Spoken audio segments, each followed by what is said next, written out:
المشاعر جرس انذار، فترة جد مش هزار، رغم المضايقات هتحقق الرغبات، مرحلة فيها هتحط بإيديك خارطة طريق للقادم.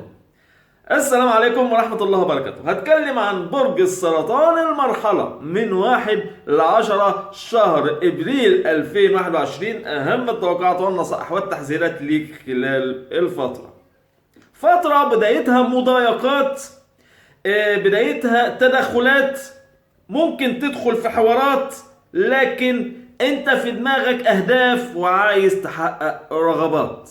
مشاعرك قنبلة موقوتة، عندك جرس انذار لقلبك.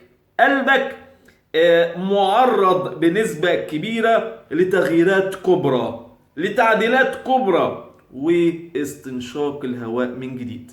مرحلة فيها جديد في جديد، رغم محاولة الإحباط اللي هيصدروها لك بسبب كتر المشاكل ومحاولة لتصيد أخطائك، وبقالك فيها فترة، لكن الفترة اللي جاية هتبقى فيها النهاية، لانك هتثبت ان انت صخرة، ان انت مفيش امل في احباطك، ملكش مدخل ان انت يوقعوك، قافل كل الابواب، محصن نفسك كويس، لكن تحذر من صائدي القلوب، تحذر من الناس المتربصة علشان نعدي الطريق الصحيح. عندك القدرة العجيبة والكبيرة لتوظيف طاقاتك علشان تحقيق أحلامك، مصمم على طريق انت ماشي فيه رغم الأشواك اللي بتترمالك. مرحلة مهمة جدا عشان تعدل من كل آمالك للأفضل والأحسن. مرحلة هتزيد قوي فيها السقف الأماني، مرحلة هتبقى فيها محتاج كل ان انت تحقق الأماني او كل الطاقات والدعم الكبير. انت من نفسك كده هتبتعد عن اي مضايقات، هيبقى عندك كده شعور بالشخصية اللي قدامك خلال مراحل او في فترات العمل. خلال العمل هتظهر معاك قلق كبير متعمد.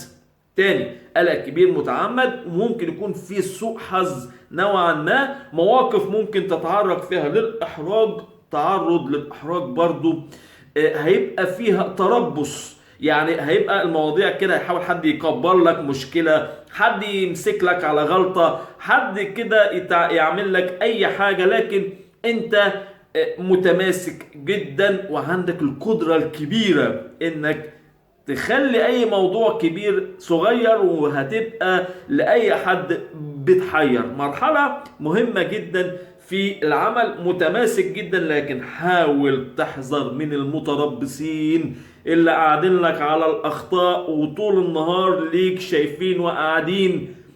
مرحلة مهمة جدا لعبور القلق والمشاكل اللي انت ممكن تتعرض لها او بقالك فترة بتتعرض لها. مرحلة مش هتضيع وقتك في اشياء تافهة، انا تحاول تنحي اي موضوع او اي شيء ممكن ما يجيبلكش او ما تجيش من وراه المنفعة. هتبقى عملي جدا ومادي جدا، بتسعى للعمل، بتسعى لزيادة الأموال، ومرحلة إن شاء الله فيها خير كتير، لكن متطلب منك التركيز، وهيبقى عندك القدرة الكبيرة للتركيز على ده. وهتكلم عن مشاعر وجرس إنذار. جرس إنذار لأن عندك المشاعر هتبقى طاغية جدا، وعندك تسرع نوعا ما في العاطفة، في جزئية العاطفة، النتيجة للرغبة أو نتيجة للمشاعر الطاغية اللي هتكون عندك، واللي هيكون معها حكم متسرع. مشكلة هتبقى في العلاقات اللي فيها مشاكل، أو العلاقات اللي فيها نوع من عدم التفاهم. برج السرطان هيبقى محتاج لمشاعر طاغية واهتمام خلال المرحلة، هيتلاقيه مع شريك الحياة اللي مرتبطين في علاقة، والعلاقة سارية كويسة، هتبقى من أجمل الفترات ليك في السنة. تاني، مرحلة لأبناء برج السرطان من أجمل الفترات للمستقرين عاطفيا. طيب، هنتكلم عن الجنب التاني. للأسف قطاع كبير من ابناء برج السرطان مروا بفتره فيها اخفاق عاطفي او عدم تفاهم. عدم التفاهم ده اساس المشاكل مع برج السرطان. تاني، عدم التفاهم اساس المشاكل مع برج السرطان. برج السرطان طيب وراقي وجميل وبيتغاضى عن اشياء كتير في سبيل الحب، لكن بشرط ان يشوف الحب المتبادل بنفس الطريقة. لكن المشكلة في التفاهم والحب المتبادل. كتير جدا من ابناء برج السرطان لهم الحب الرومانسي، الحب الاهتمام، حب الاخلاص، حاجات كتير جدا بيتمناها رجل او امرأة برج السرطان. لكن كتير ما بيتلقاش ده وما بيحاولش ان هو يطلبها. يعني شخصية برج السرطان ما بيطلبش الحب. شخصية برج السرطان بيطلب او يبقى في عشم كبير مع اللي فعلا متفاهم وفي حب حقيقي. لكن للاوضاع اللي فيها مشكلة، برج السرطان بياخد جنب او بيحاول يخبي. خلال المرحلة عندك طاقة كبيرة قوي في المشاعر.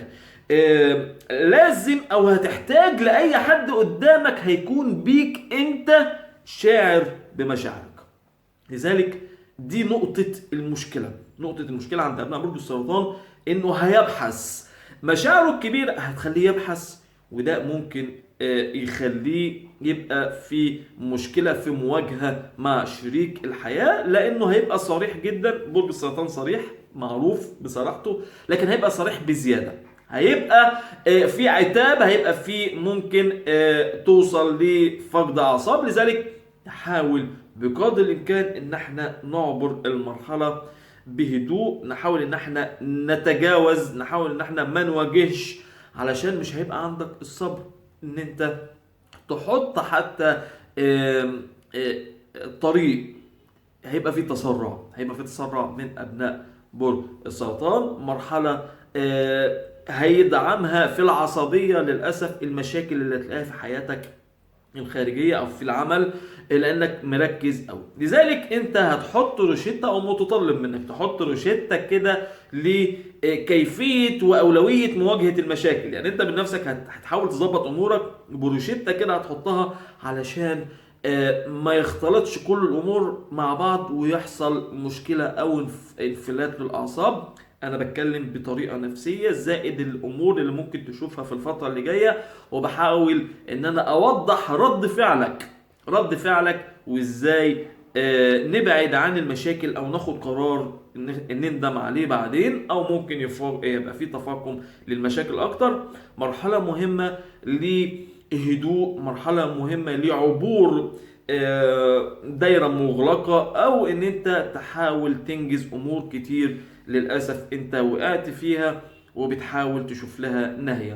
مرحلة مهمة ومرحلة لعبور فترة كانت أو يعني ما زالت فيها قلق ومشاكل. روشتة مواجهة المشاكل عندك هتبقى واضحة وصريحة، انك رايح لاستقرار وعايز الاستقرار، لكن مشكلتك في العاطفة دي اللي ممكن تعمل لك قلق نوعا ما، لانك رومانسي بطبعك والفترة كلها رومانسية ومتطلبة منك الحنية ومن شريك حياتك التجاوب معاك في كل شيء، في الصراحة وفي كل حاجة. مرحلة هتحاول ان انت تتجاوز ده بشخصيتك الجميلة والتصميم الكبير اللي هيكون عندك. فترة ان شاء الله تعدي وتبقى فيها مستفيد الاكبر وتبقى خارج كسبان. يا رب كده تكون بخير. يا برج السرطان جميع الابراج تكون بامن وامان. السلام عليكم.